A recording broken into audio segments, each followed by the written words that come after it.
Hai teman-teman, ketemu lagi dengan aku Dame di channel aku Dame's Oracle.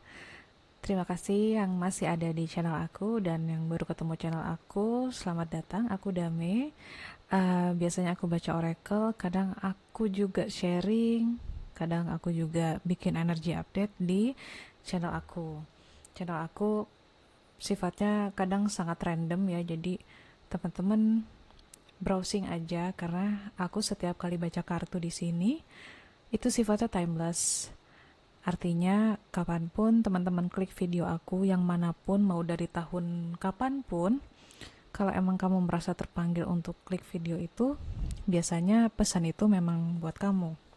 Nah, malam ini eh aku ingin sharing tentang abundance atas permintaan salah satu temen di YouTube ini. Aduh, dia tuh aku pas baca inisialnya cuman M aja gitu, jadi Mbak siapapun atau Mas siapapun, uh, video ini aku bikin atas request kamu yang sedang butuh, um, ya sedikit banyak mungkin sharing dari aku tentang abundance ya. Untuk disclaimer sebelum aku mulai, aku sharing ini hanya berdasarkan pengalaman, artinya nggak semuanya yang aku share di sini applicable untuk orang lain.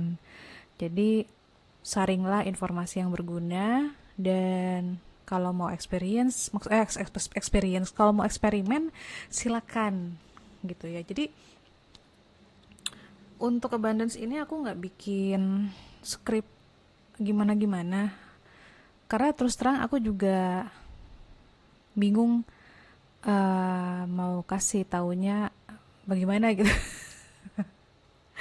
Jadi Bismillah aja, aku let it flow aja ya. Kita cerita tentang bagaimana abundance itu bisa datang atau kita bisa satu frekuensi dengan kelimpahan itu.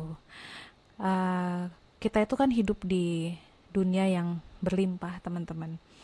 Kita bernafas gratis gitu. Oksigen itu sudah Allah ciptakan gratis.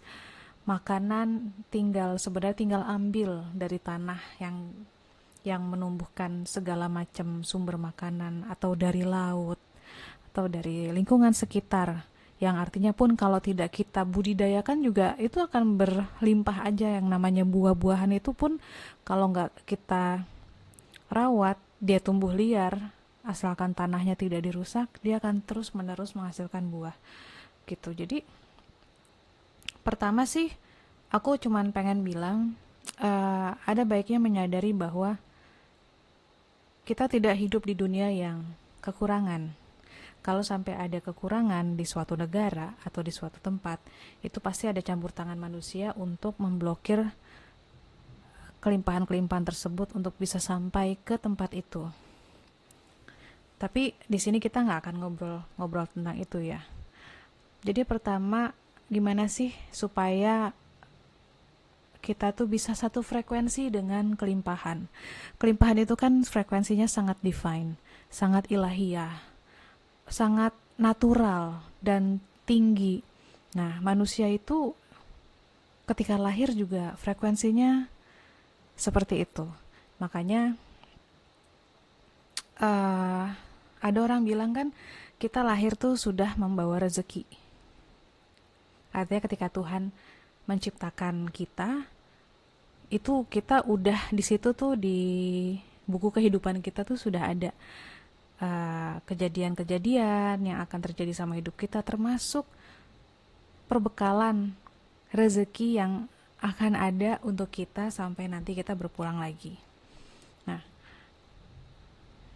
di pengalamanku, kelimpahan ini baru mulai aku lihat ya, dan masuk ke dalam kenyataan aku adalah ketika aku mengubah frekuensi aku.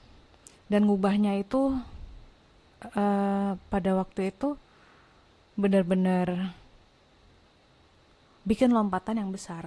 Kalau aku gitu sih yang terjadi sama aku ya. Mungkin orang-orang lain beda lagi ceritanya. Jadi pada waktu itu selama aku mulai kerja, aku kan lahir dari keluarga yang sedang-sedang aja gitu, tidak tidak berlebih-lebihan, tapi bapak aku tuh dulu berusaha sangat keras untuk mencukupi gitu. Jadi ada usaha yang keras untuk bisa supaya anak-anaknya cukup, dan beliau malah juga berhutang gitu kan supaya kita bisa sekolah. Jadi kita bukan dari keluarga yang memang biayanya cukup gitu loh. Sebenarnya kurang tapi alhamdulillah bisa ketutup. Nah, jadi em, yang sepengetahuan aku, yang namanya hidup itu ya rezekinya itu cuman segitu aja, teman-teman. Misalnya ada rezeki yang di sini. Aku lahir dari keluarga yang rezekinya di sini misalnya. Buat aku ini sudah cukup. Buat aku ini sudah cukup gitu kan. Aku tidak pernah memimpikan bisa kesini, sedikit pun tidak gitu. Kalau misalnya ngelihat orang bisa jalan-jalan ke luar negeri, ya aku cuman mikir ya good for them gitu ya. Ya baguslah kalau misalnya mereka bisa jalan-jalan. Apakah aku ada keinginan? Aku nggak punya keinginan karena aku merasa bahwa uh, hidup aku pada saat itu sudah baik adanya gitu. Nah, kemudian seiring waktu mulai dewasa, mulai mulai ada banyak pergolakan gitu kan. Ada banyak pergolakan baik dari segi internal di dalam diri aku sendiri, kemudian situasi lingkungan aku tempat tinggal, dan itu ternyata mempengaruhi masalah finansial juga. Jadi di sini aku pun juga mengamati bahwa rezeki itu sangat-sangat terpengaruh sama kondisi mental dan lingkungan gitu. Jadi kalau kitanya cenderung negatif, kitanya terus-terusan galau, kitanya terus-terusan sedih gitu ya, marah, ya rezekinya juga enggan mengalir gitu. Tuhan tuh udah ngasih rezeki untuk aku mungkin banyak sekali ya, tapi karena akunya pada saat itu mental state-nya juga tidak stabil dan emosinya juga bergelora. Masih muda banget kan, masih 20-an. Masih banyak anger, banyak broken heart, dan melihat dunia ini kayaknya aduh, uh, pedih banget ya. Ya yang masuk juga yang namanya uang sedikit gitu. Kemudahan juga sedikit gitu. Semuanya jadi lebih kayak harus diusahakan dengan keras, dan itu berlangsung lumayan lama. Sampai akhirnya um, aku mengidap anxiety disorder itu, kemudian kena agorafobia sampai 1 tahun gak berani keluar rumah gitu kan. Sampai akhirnya aku berpikir aku gak bisa nih kayak gini. Nah itu dia teman-teman, ketika kamu sudah sampai di titik dimana kamu akan bilang gue gak bisa lagi kayak begini nih, gue harus berubah. Kalau sudah sampai di titik itu, biasanya orang akan melakukan lompatan yang cukup drastis ya. Jadi ada leap di situ, ada leap of faith yang gede. Apa yang aku lakukan waktu itu adalah, ini memang nggak ada hubungannya ya, makanya di sini nggak ada hubungan sama apakah Kadame menabung atau pindah pekerjaan, enggak. Disinilah kita akan lihat bagaimana uang itu tidak datang dengan usaha apapun, tapi hanya dengan perubahan sikap dan mindset. Jadi kalau sampai sini teman-teman ada yang tidak sepaham sama aku, nggak apa-apa, nggak usah ditonton, karena aku juga hanya cerita dari pengalaman. Aku tidak membenarkan pengalaman aku, tapi aku hanya share aja. Jadi yang aku lakukan pada saat itu adalah aku memutuskan untuk pertama kalinya pergi jauh gitu ya. Dari 1 tahun aku nggak pernah kemana-mana, hampir tidak pernah keluar rumah. Akhirnya aku bilang sama diriku, aku udah nggak betah hidup seperti ini. Aku bodo amat, aku mau berubah pokoknya. Aku nggak mau lagi kemakan sama rasa takut. Akhirnya aku cari temen. Aku bilang sama temanku, mau nggak temenin aku ke Jogja, kita jalan-jalan yuk ke Jogja. Dan dia tahu kondisi aku bagaimana gitu. Aku selalu cerita sama orang kondisi aku bagaimana supaya ketika aku kena serangan panik atau serangan cemas di jalan itu mereka nggak bingung. Nah, itu ada leap of faith pertama. Jadi ada perubahan sikap dan keputusan yang gede banget yang aku lakukan. Yang tadinya nggak keluar rumah, kemudian keluar rumah dan langsung jauh dan naik kereta dari Jakarta ke Jogja itu kan 8 jam ya, 8 jam 7 jam. Jadi 7 hours itu ada di perjalanan.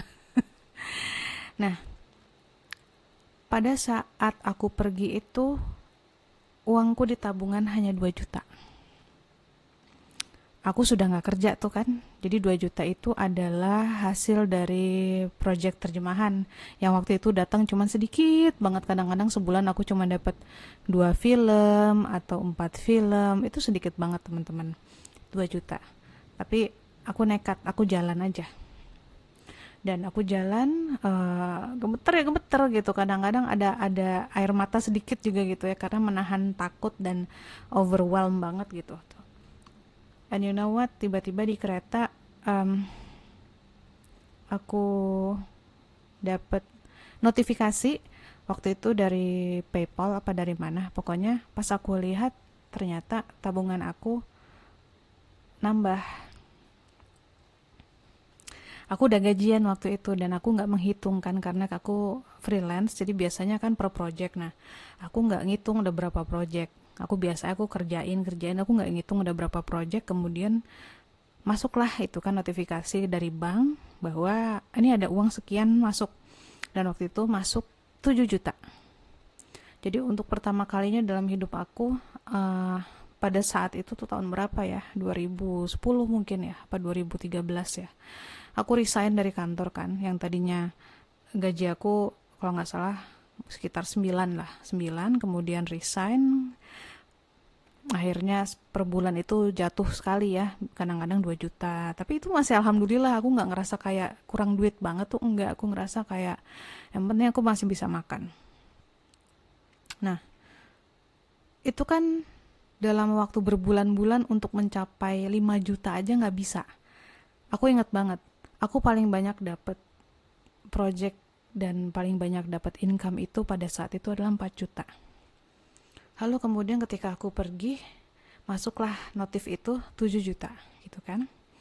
Aku pergi, kemudian menikmati perjalanan dan proses itu, dan di situ aku belajar banyak tentang diriku bahwa segala macam negativity di dalam diri itu bisa dilawan. Kamu tuh bisa ngelawan kok. Ngelawannya juga bukan yang kayak gontok-gontokan sama pikiran, enggak. Tapi menyadari bahwa kamu selalu punya pilihan untuk memilih pikiran apa yang mau kamu pilih gitu. Pada saat itu aku ingat banget, reaksi otomatis aku ketika ngerasa gak nyaman adalah ngeluh. Wajar ya, kita suka ngeluh ketika kita ngerasa gak nyaman. Nah, di perjalanan ke Jogja itu banyak sekali momen-momen yang sebenarnya kalau aku mau ngeluh aku bisa. Tapi nggak tahu kenapa pada saat itu aku kayak, gue kan lagi liburan, gue nggak mau ngeluh gitu. Gue nggak mau buang-buang energi gue untuk mengeluh. Jadi kayak misalnya pada saat itu salah satu temen traveling aku senangnya keliling candi dan foto gitu, panas-panas kan.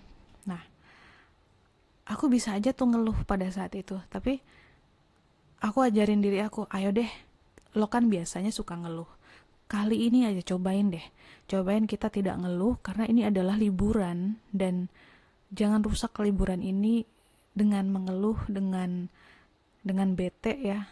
Just enjoy it, panas ya panas, tapi ya nikmatin aja gitu. Nah, akhirnya apa? Aku melakukan hal-hal yang tidak pernah aku lakukan sebelumnya. Salah satunya ya tidak mengeluh, kemudian tidak bete gitu kan, tidak yang ngedumel sendiri. Ketika merasa nggak kuat, aku paling cuma nangisnya juga nggak yang nangis ke orang, tapi ya berkaca-kaca aja dan bilang ya Allah capek banget ya gitu. Tapi aku bangga sama diri aku karena melakukan banyak sekali lompatan-lompatan besar dan keluar dari zona nyaman yang sangat jauh dari segi geografis, dari segi mental dan kebiasaan. Sepulang dari situ jadinya karena dalam perjalanannya aku juga dibentuk oleh keadaan untuk menjadi lebih tegar dan ternyata bisa gitu kan. Sepulang dari situ aku pun jadi berubah.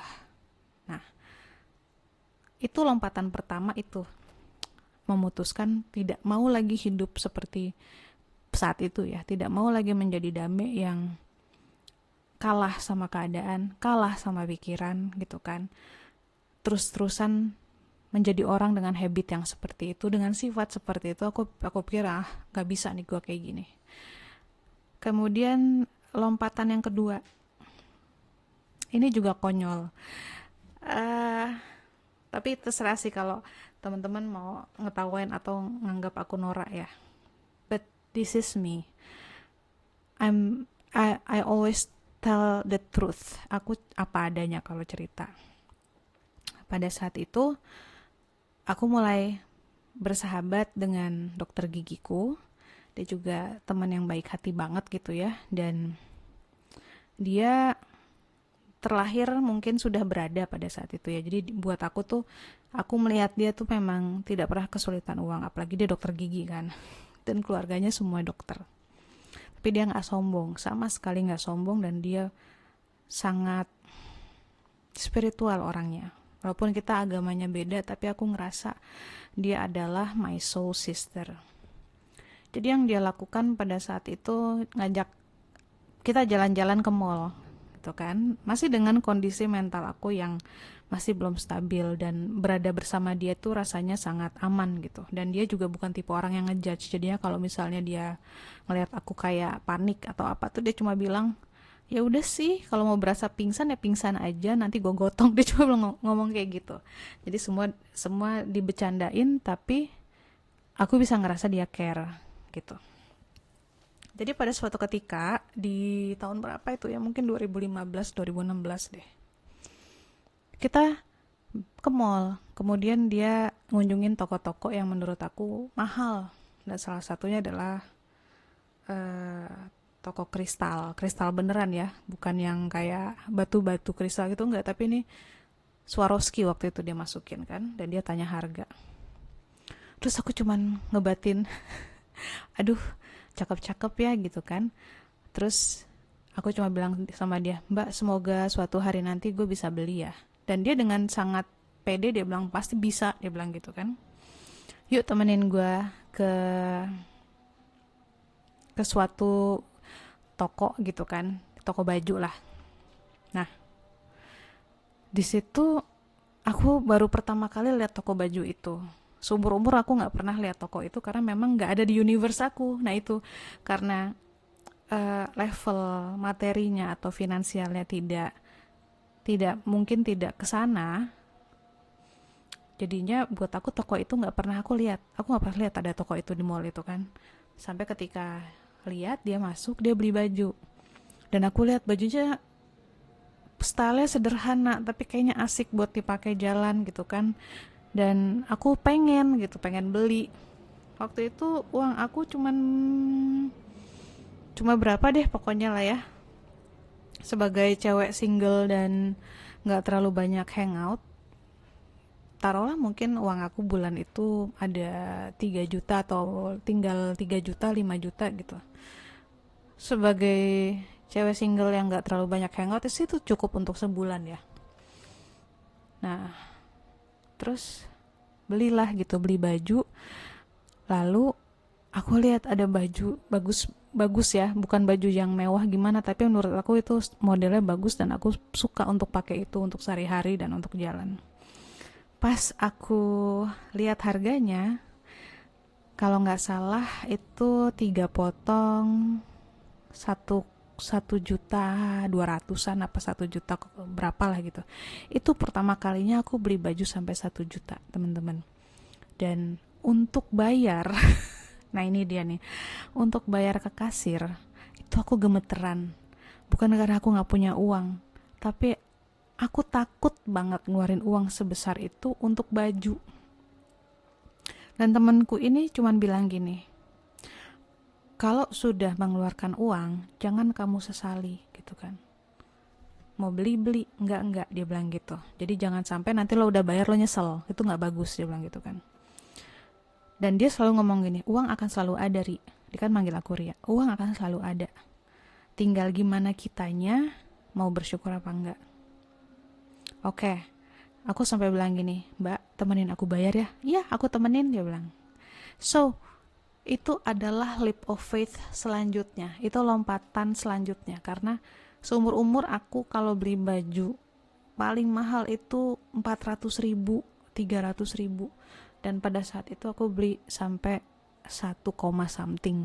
Udah lupa, udah lama juga soalnya. Tapi kemudian sehabis leap of faith itu project aku tambah banyak. Sampai akhirnya aku melihat pola, teman-teman. Ketika aku berhasil melengkapi rasa takutku, itu biasanya project banyak. Lucunya gitu. Dan ini bukan cuma rasa takut ngeluarin uang ya, tapi rasa takut membahagiakan diri. Self love, self appreciation, dan bukan self love yang foya-foya nggak ada gunanya gitu, tapi menunjukkan ke diri kita bahwa gue bisa kok membahagiakan diri gue gitu dengan sesuatu yang pantas. Kemudian ada leap of faith lain sampai kemarin juga, awal tahun ini, akhir tahun kemarin ya, tahun bulan November, ke Singapura. Itu juga leap of faith yang jauh sekali karena aku nggak pernah pergi ke luar negeri. Kemudian leap of faith yang sebelum ke Singapura deh. Jadi leap of faith itu ada yang bentuknya pertama kali nginep di hotel bintang 5, kemudian memutuskan misalnya untuk berobat atau mendapatkan layanan-layanan yang mahal yang selama ini aku anggap yang murah aja deh.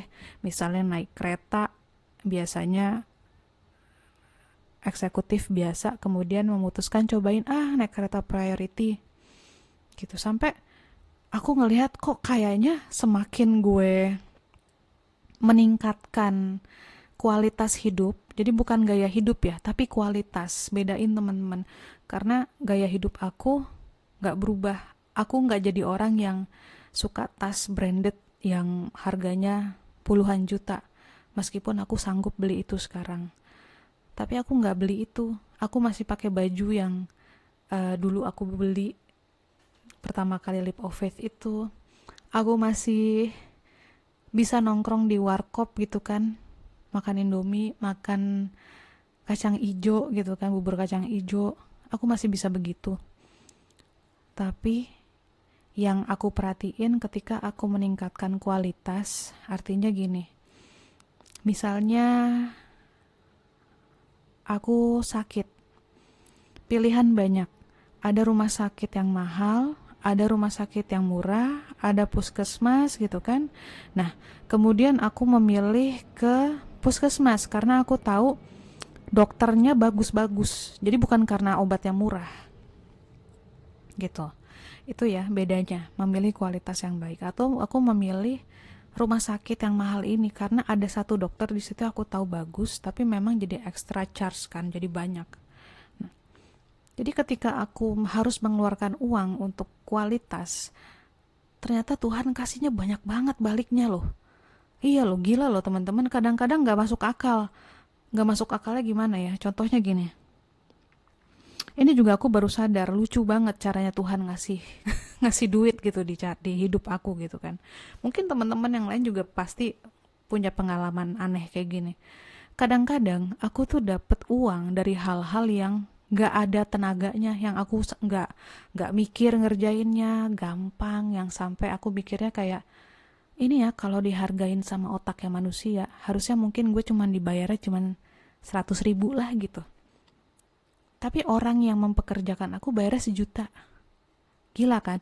Itu sering kejadian di hidup aku. Sampai aku akhirnya punya mindset baru dan sering ngelawak gitu ya sama suami aku suka bilang gini, Tuhan tuh kayaknya gak suka liat gue miskin deh. akhirnya itu menjadi suatu belief system di aku bahwa Tuhan tuh nggak suka lihat aku miskin. Jadi kalau duit aku udah tipis banget nih di dompet, pasti akan ada ya project baru. Dan sampai akhirnya kemarin ini juga aneh,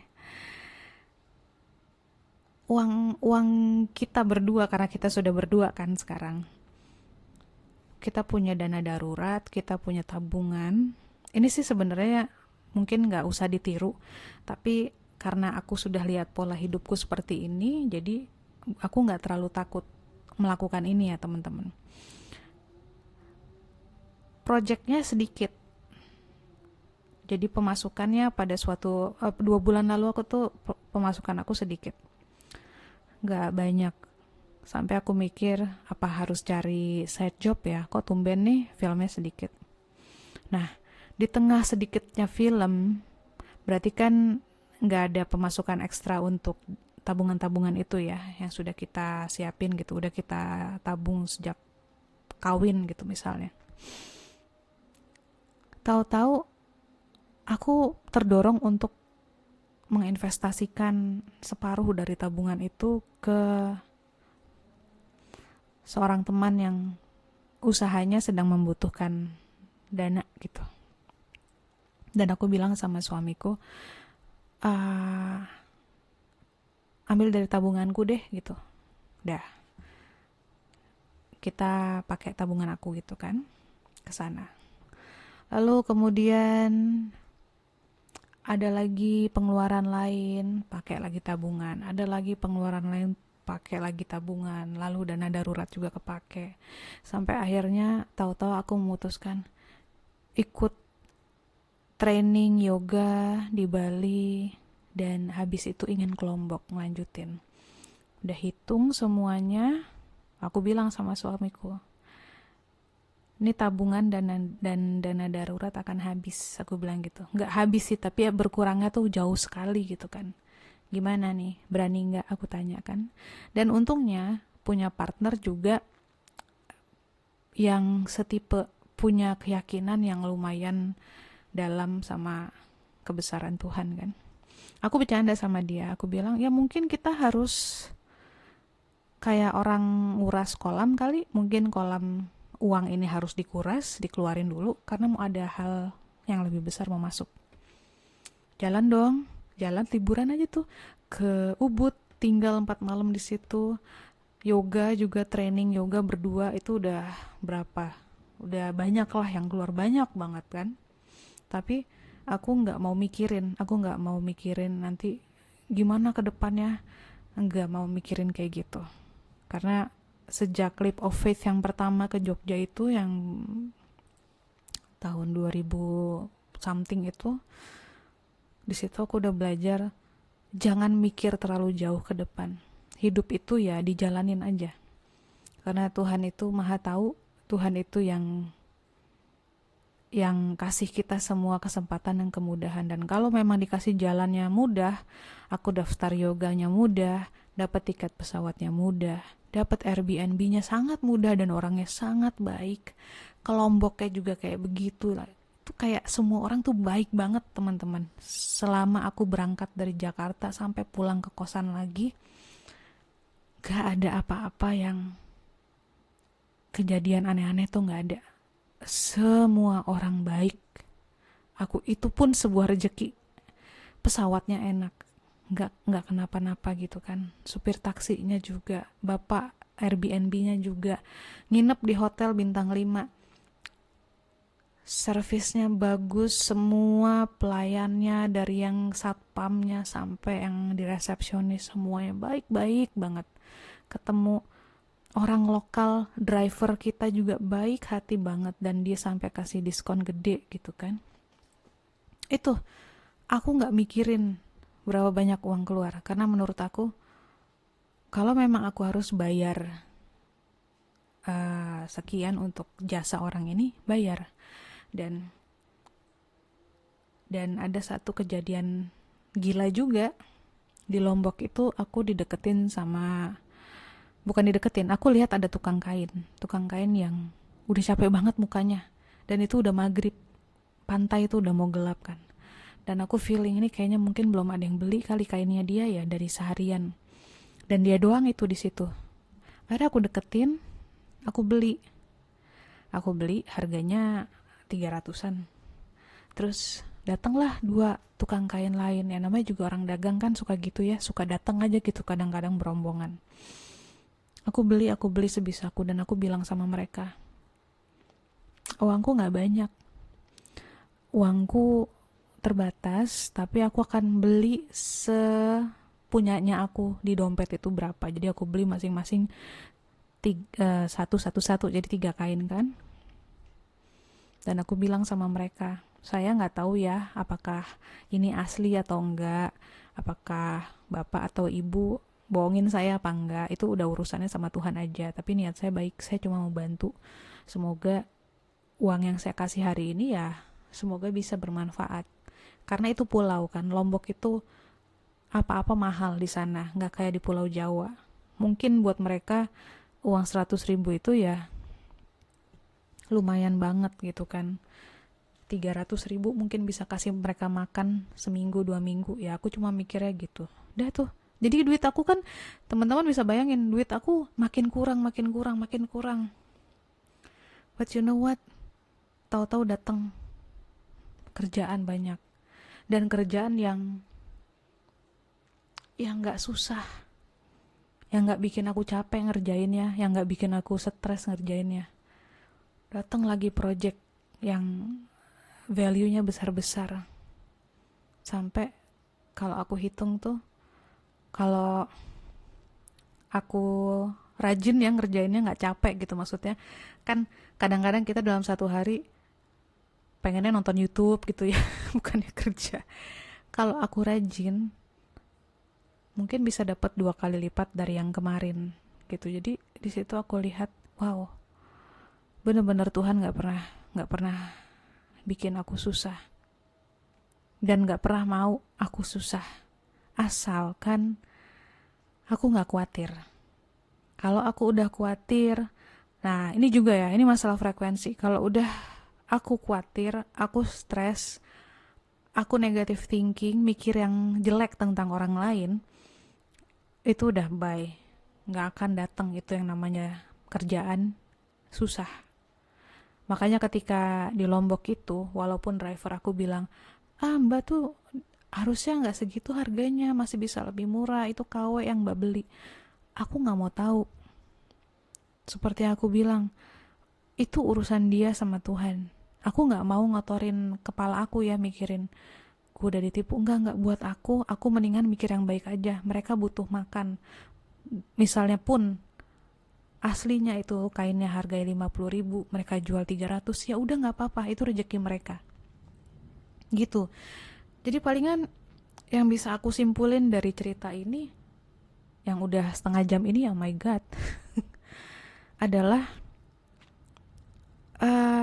cek dulu ke diri sendiri, sifat-sifat apa sih yang selama ini kita pelihara dan tidak sesuai dan tidak sefrekuensi dengan frekuensi rezeki itu sendiri. Rezeki itu frekuensinya tinggi, dan untuk mencapai frekuensi tinggi itu nggak susah teman-teman. Kita hanya harus bersihin pikiran. Artinya ketika pikiran udah bilang, hayo lo, nanti lo nggak bisa hidup lagi, lo nanti mau makan apa sebulan dari sekarang, bisa nggak segala macam, nanti mau bayar ini bagaimana. Ingat, kita pun dapat uang itu bukan hasil kerja kita. Aku dapat project segitu banyak nggak dari hasil nyari. Ketika aku nyari nih, itu biasa dapat project yang susah, yang bayarannya kecil, kemudian susah ngerjainnya. Tapi kalau aku nggak nyari, bukannya aku males, tapi aku yakin. Aku cuma bilang gini, ya Allah, uang gue udah tinggal sedikit nih, gue nggak mau liburan dengan pas-pasan misalnya gitu. Itu beneran, literally. Aku suka ngomong gitu. Lagi mandi, lagi sendirian, misalnya aku lihat, udah tanggal segini kan. Atau aku misalnya pengen pergi ke suatu tempat, terus uangnya nggak ada. Aku beneran cuma ngomong aja. Aku cuma mikir ya kalau emang diizinkan, akan ada jalannya. Kalau nggak kejadian ya udah mungkin itu yang terbaik. Jadi teman-teman Jangan susah-susah, jangan, bukan susah-susah jalan ya, tapi jangan bersusah hati. Hati itu diajarin untuk jadi ringan, jadi percaya gitu bahwa kita nih hidup di alam yang kelimpahannya luar biasa, dan izinkan keajaiban itu bekerja. Kalau kita selalu berpikir, bulan ini pengeluarannya segini, bulan depan apa, itu kan mainannya di kepala banget ya. Kalau semuanya dihitung, semuanya dibikin kayak matematika, maka kecil sekali keajaiban itu bisa menunjukkan dirinya gitu. Karena nggak bisa dinalar, teman-teman. Kalau teman-teman di sini ada yang uh, follow aku di Instagram, pasti teman-teman ingat kan, selama bulan Ramadan kemarin tiap hari aku nulis di posting aku di Instagram. Dan itu sebenarnya cuman iseng supaya aku fokus menjalani Ramadan itu, fokus dengan kemahiran keterampilan menulis tuh bagaimana sih gitu kan. Jadi aku memang iseng selama 30 hari aku akan posting tulisan-tulisan yang terinspirasi dari kartu Oracle. Aku nulis setiap hari sampai pada suatu ketika, dan itu memang momen dimana aku lagi juga uangnya juga udah tiris tuh.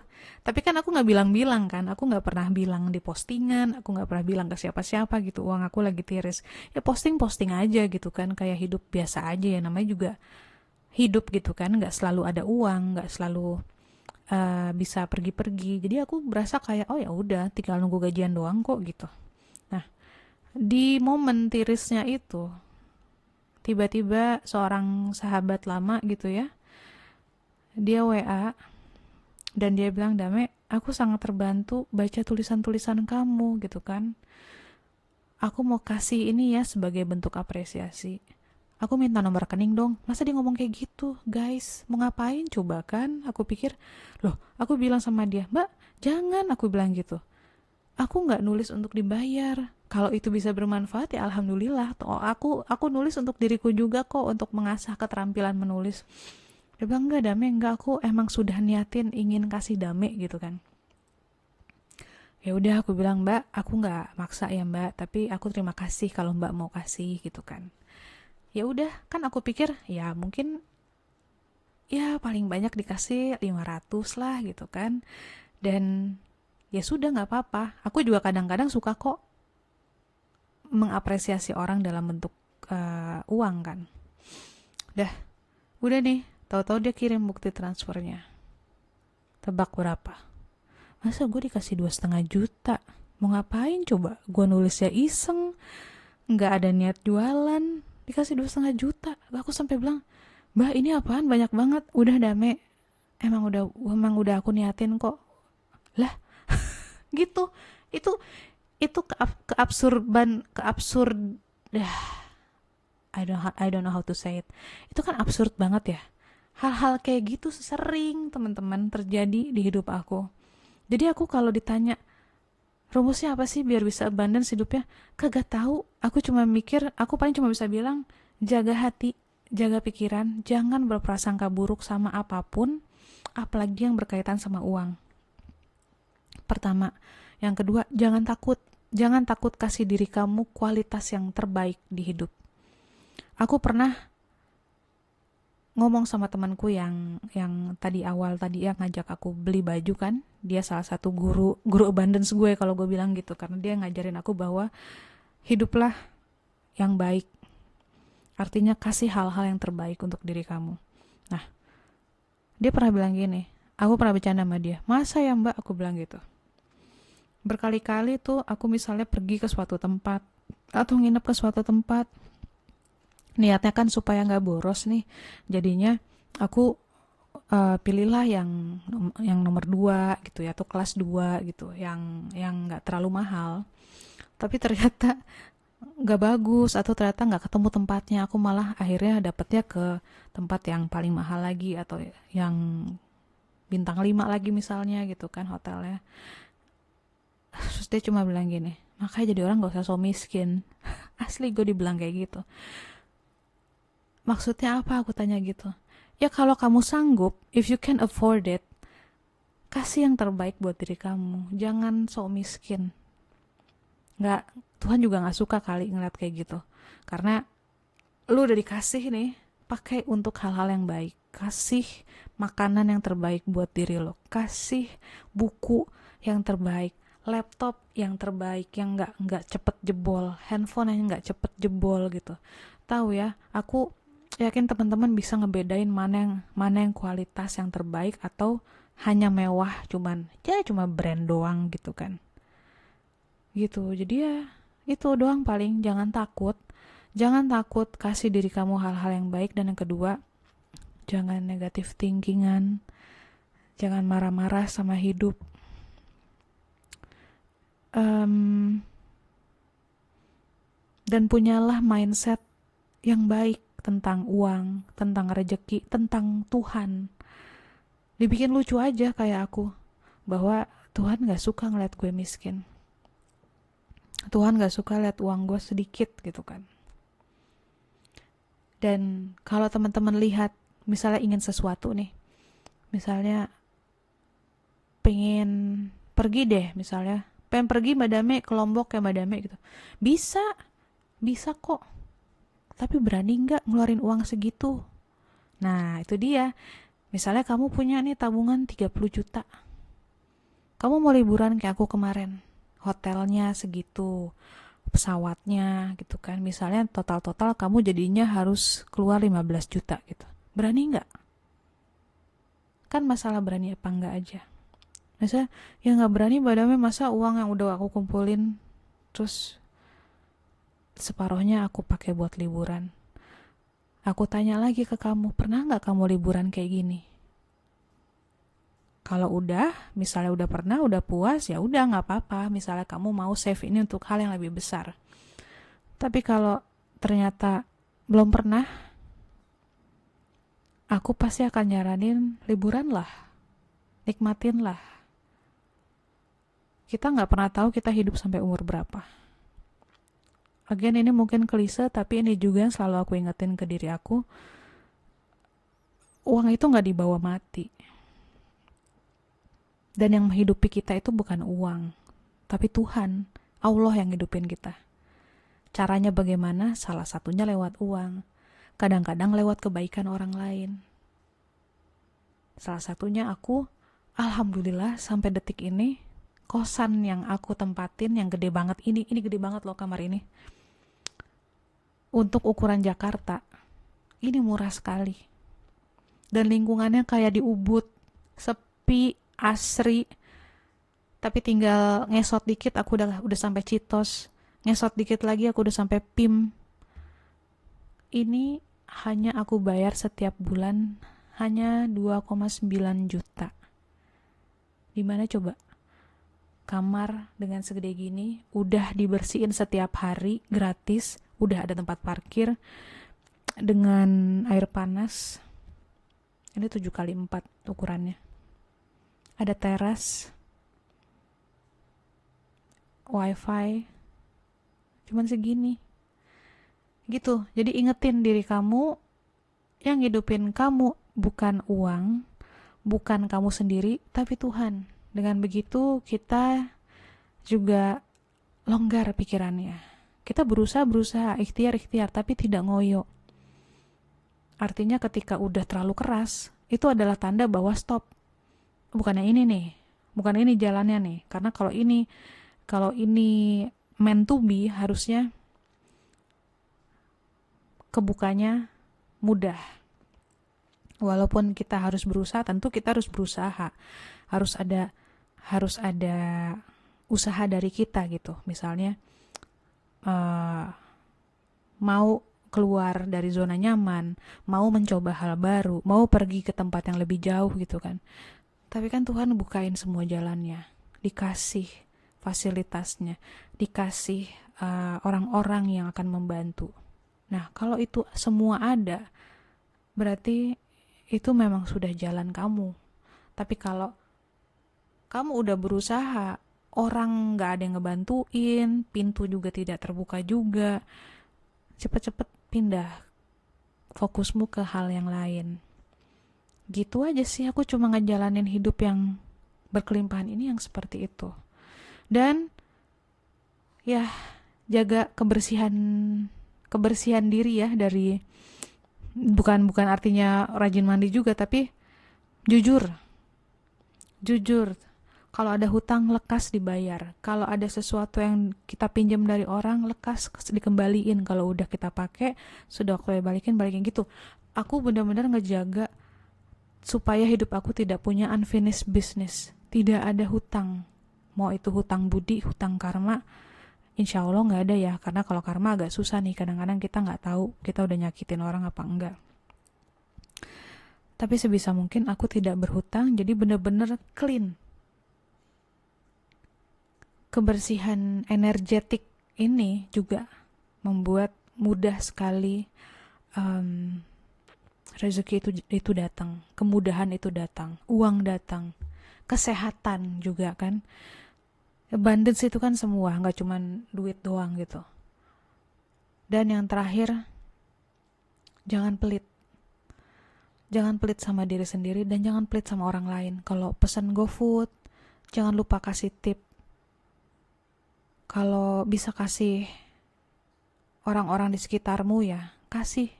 Gak usah gede-gede. Kalau emang punya uangnya cuma 5.000, kasih aja 5.000.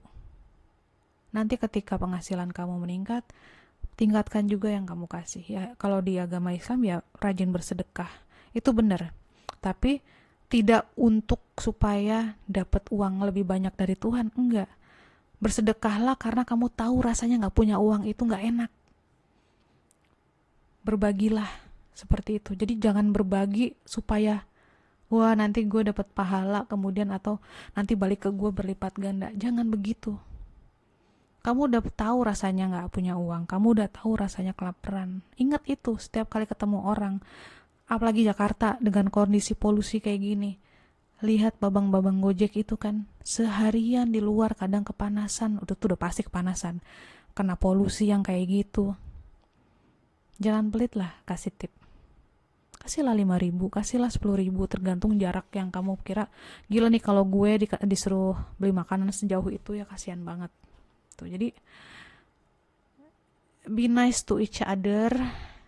Ingat struggling kita ketika kita gak punya uang. Atau sekarang pun kita sedang struggling pun, berbagilah apapun yang bisa kita bagi. Gak cuman uang kan, kadang kita bisa berbagi makanan gitu, berbagi kebaikan yang lain gitu aja teman-teman. Simple sebenarnya, bener-bener benahi hati, benahi batin, benahi pikiran agar tidak ada lagi negatif-negatif yang gak perlu, yang cuman bikin mampet aja itu jalan rezeki. Dan ke diri sendiri juga ya, apalagi ya, jangan pelit ke diri sendiri. Justru kamu seperti ibaratnya seperti mau kasih lihat ke Tuhan bahwa Tuhan misalnya kasih nih 10 juta gitu. Mungkin Tuhan mau nanya sama kamu, coba lo gue kasih 10 juta, mau lo pakai apa sih gitu kan. Ada orang yang dikasih 10 juta dia simpen aja. Energinya kadang-kadang stuck di situ. Jadi gak nambah-nambah. Ada orang yang kasih 10 juta dia buat foya-foya. Jadi gak berfaedah. Ada dikasih 10 juta, 5 jutanya dia simpen, 5 jutanya dia share ke orang lain. Ada juga dia beliin barang.